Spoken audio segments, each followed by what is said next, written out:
One of my ex-lovers once described me as aggressively unsophisticated, so I decided to put it on my branding. As every man in the past should do. Stay there. Parc, Fermé, darling. My name is Pixie McLaren-Dear, and this is episode 1 of my Grand Pixie series, where I will be teaching you all things Formula 1 ahead of the 2026 season. So, sit down, get comfy, get some bubbly out, as it is the festive season, of course, and we shall begin. New Year's Eve is only moments away, and I know all of us right now are creating our vision boards and doing our ins and outs for 2026. So I decided to take it upon myself, on behalf of each of the Formula 1 teams, to create ins and outs for each Formula 1 team. Today, we're going to be covering Red Bull, Mercedes, and Alpine. Ins for Red Bull for 2026. Proving you are more than just a lion's den.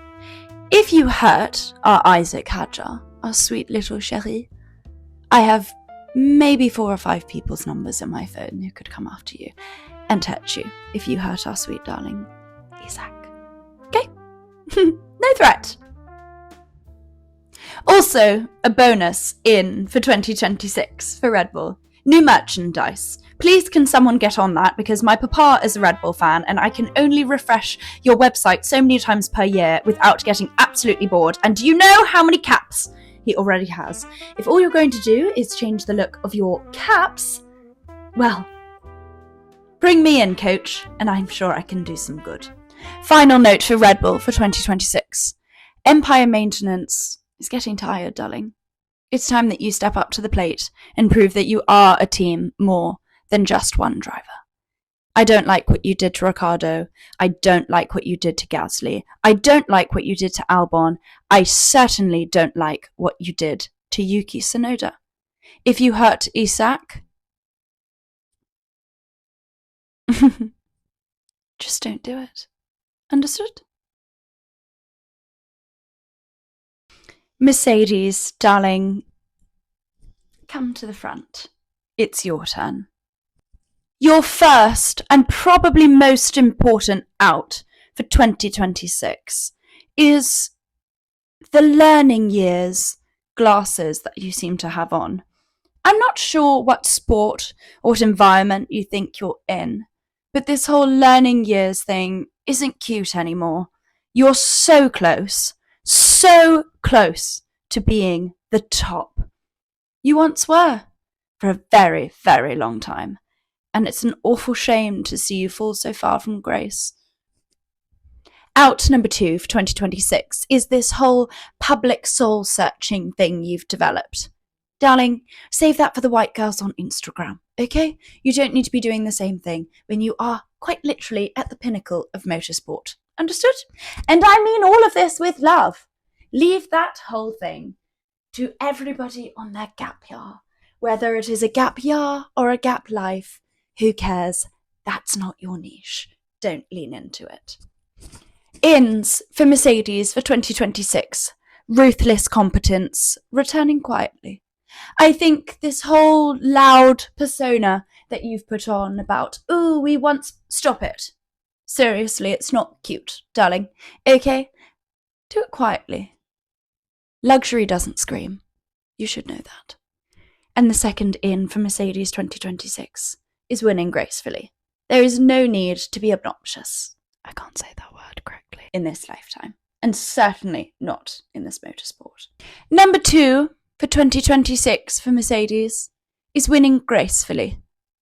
I love it when the boys get dirty and start shouting and screaming and spewing profanities. But when you act like a little tiny, incessantly yapping rat. So I suggest either getting your manicured fingers a little bit dirty next year or acting a little bit more gracious. Because you know, Mercedes, reflection can be private, and sometimes it's best left that way. Next up is Alpine. Hello?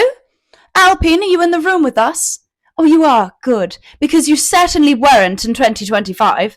No offence, darling, but I'm going to keep this one quick. There are only really 2 points that I'd like to sort of phone home about here in order to make sure that you're an actual contender for things in 2026.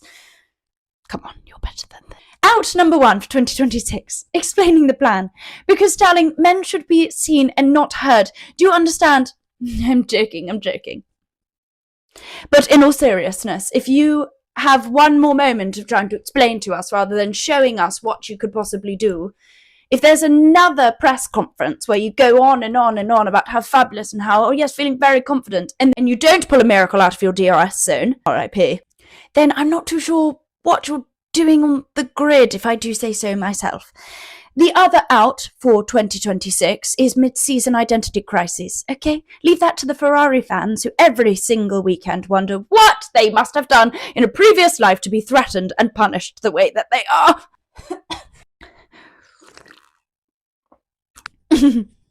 Pardonnez-moi. Ins for 2026. Oh, it is going to be a good year for Alpine. I can feel it in my bones. Choosing a direction is your in. And stick with it. And I do mean that you need to stick with it for longer than just a press release, if you know what I'm talking about. Even if you don't know what I'm talking about, fear not. 2025 will be erased from every Alpine employee and fans' memories, probably for the rest of history. 2026 is a way to start afresh. Am I right? So, that's it for part 1 of the Grand Pixies F1 explanations, Parc Fermé. Let me know what teams you would like me to cover next.